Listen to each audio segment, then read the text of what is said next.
A 100-year-old debate has finally been settled after the descendants of the final German Emperor Wilhelm II officially reach an agreement with the government with regards to many of the treasures and properties that their family had owned during and after their fall as emperor.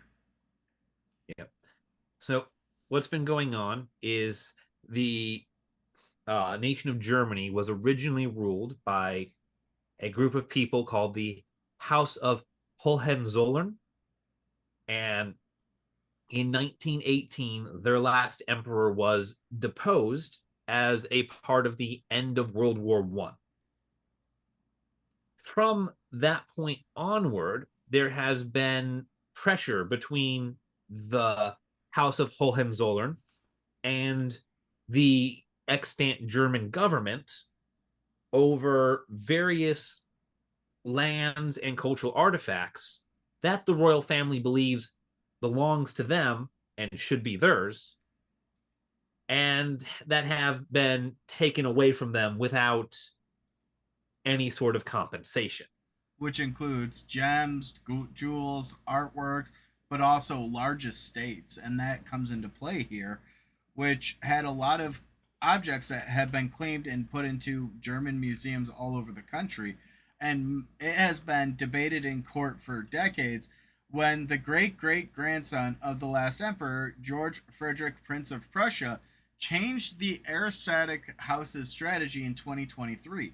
He completely withdrew compensation claims and basically let everything air out so that they could start negotiating out of court.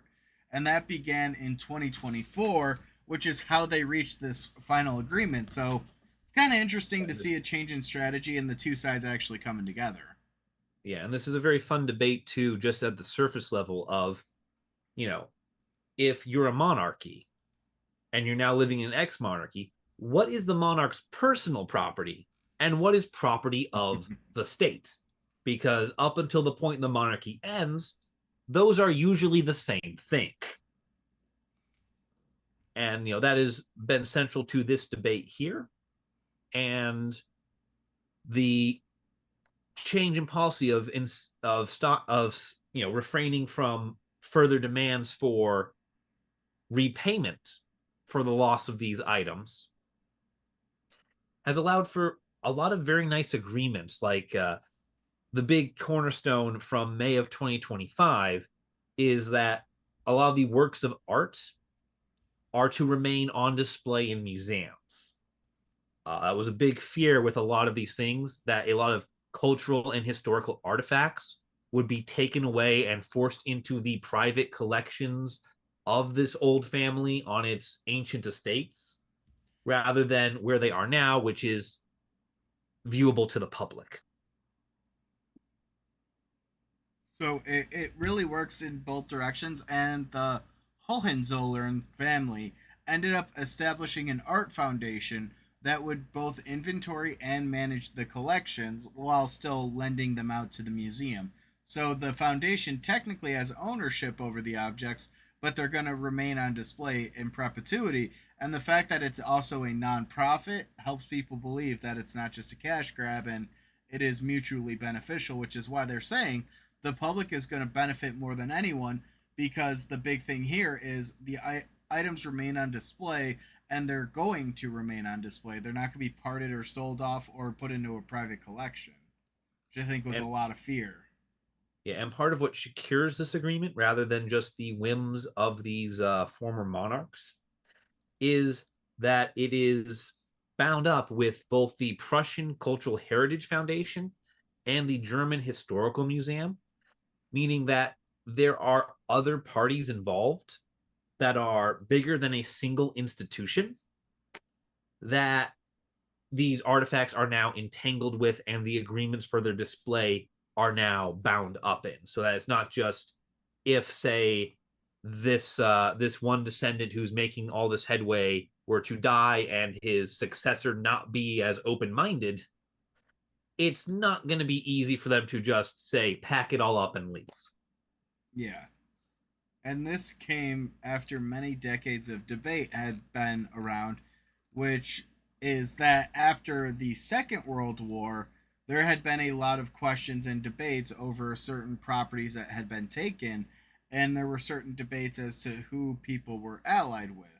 The Second World War had the mustachioed Austrian man take control, and they really like to collect artworks and artifacts, and that's where a lot of the family's collections were further pillaged by both Germans and Soviets when they came through.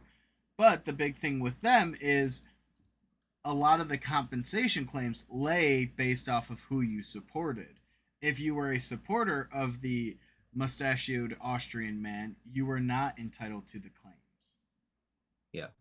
And that's where a lot of debate centered around, because even though there were artifact losses dating all the way back to World War I in 1918, the majority of the damage was done during the final year of World War II between the Soviets and just the general disrespect of the German state at that time. And so, with that, with so much of the artifact claims being tied up with this event, there is the question that needs to be answered, which is how close and how much support did the royal family give to that regime?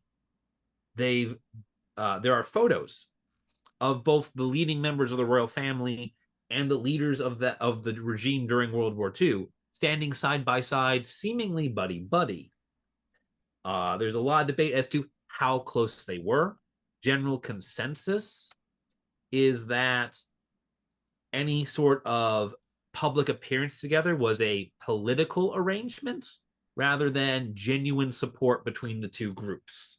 Yeah, a recent biography of Wilhelm II came out just, I think, last year in 2023, which really talked about 2021, which is Die Hohenzoller Debatte, or the Hohenzollern debate, which really looks into Wilhelm II's role during the rise of the mustachioed man.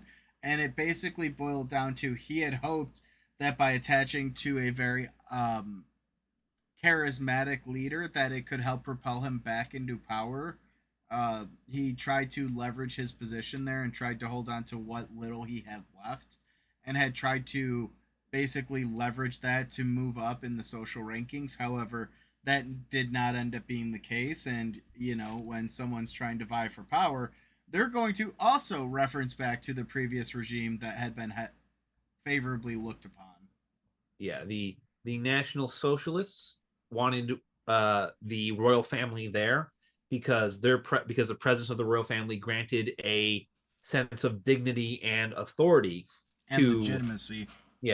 to them, and the royal family was willing to stand there next to them because those people were the ones that controlled the levers of power. And being a political entity, the royal family was looking for access to some of those levers. It was also the enemy of my enemy is my friend, because both the National Socialist and the former royal family both had gripes with the Second Reich, the Second German government. Yeah, the Weimar Republic is almost universally regarded as a failed state from the get-go. Uh, Crippled by foreign debts, massive unemployment, and almost no remaining internal economy.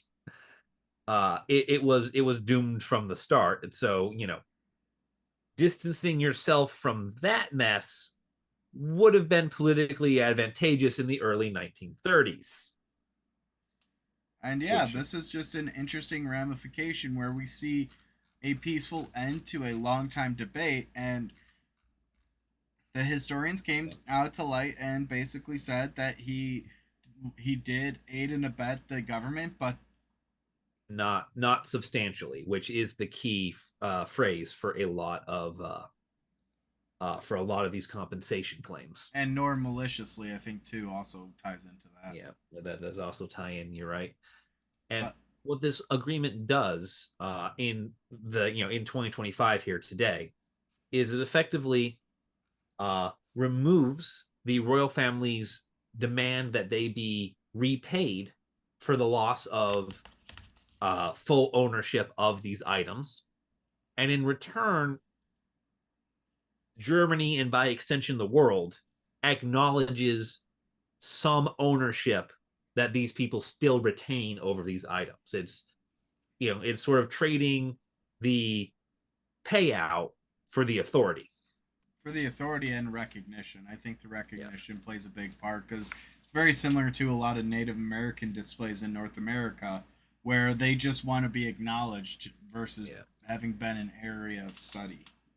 Yeah, and the royal family here, their big thing is having a say in their family's history. That's kind of the biggest uh, caveat for them in this debate, and that is what their current leader here, George Frederick, has managed to pull off by removing the contestation for monetary damages. He's been able to achieve that, which is huge for him. It's huge for his family, and it does finally put to rest what is a really messy and really ugly period of history. Puts that to rest and allows these artifacts to continue to be displayed in various ways at various institutions throughout Germany. In a meaningful and educational way. And I think that's probably the best point for us to wrap up on today's episode. Thank you guys for watching. Let us know your thoughts down below, and we will catch you in the next episode.